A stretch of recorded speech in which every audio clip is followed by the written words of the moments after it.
Former Democratic presidential candidate and current Senator Bernie Sanders has been a very commonly outspoken critic of President Donald Trump, who has made some very strong promises, yet has not come through on practically any of them at all. I mean, the Muslim bans being shut down, both of them, the wall being shut down, the Trump Care bill failing. I think the lobbyist ban that was in the executive order was taken out as well.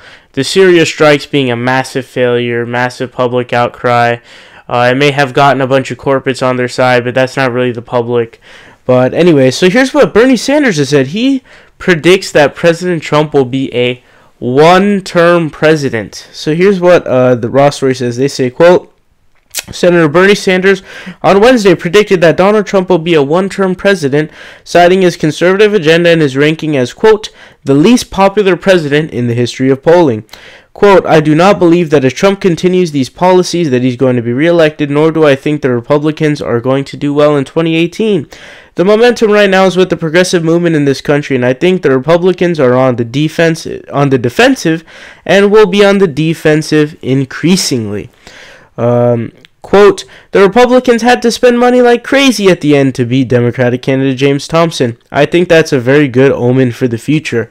So, on the topic of James Thompson, he was the Kansas special election Democratic candidate who was actually endorsed by Our Revolution. He was a Bernie-crat, and he lost by a few points. I think it was like 5 or something like that, around that ballpark. But Trump won there by like 22 or 27 points. So that's extremely well for a Democrat in an extremely red place. The way the district was set up was you have Sedgwick County, and I think there was another county up north of it, right up north of it, that was slightly less blue than Sedgwick was. I believe Sedgwick had Wichita in there, and then all around there are all these rural places. So I just want to touch on that a little bit since I haven't talked about that on here. I do on Twitter, though. You can follow me at Progress Voice.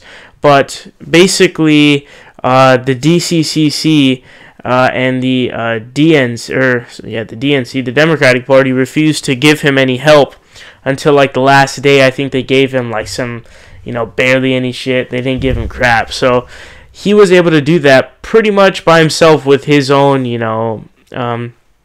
Our Revolution and things like that. So what we can do, I mean, Ron Estes had no what he had going for him was Pence, Cruz, and Trump all came out, because all we need is like 20 something seats, I think 23 or 24, to retake the majority of the House.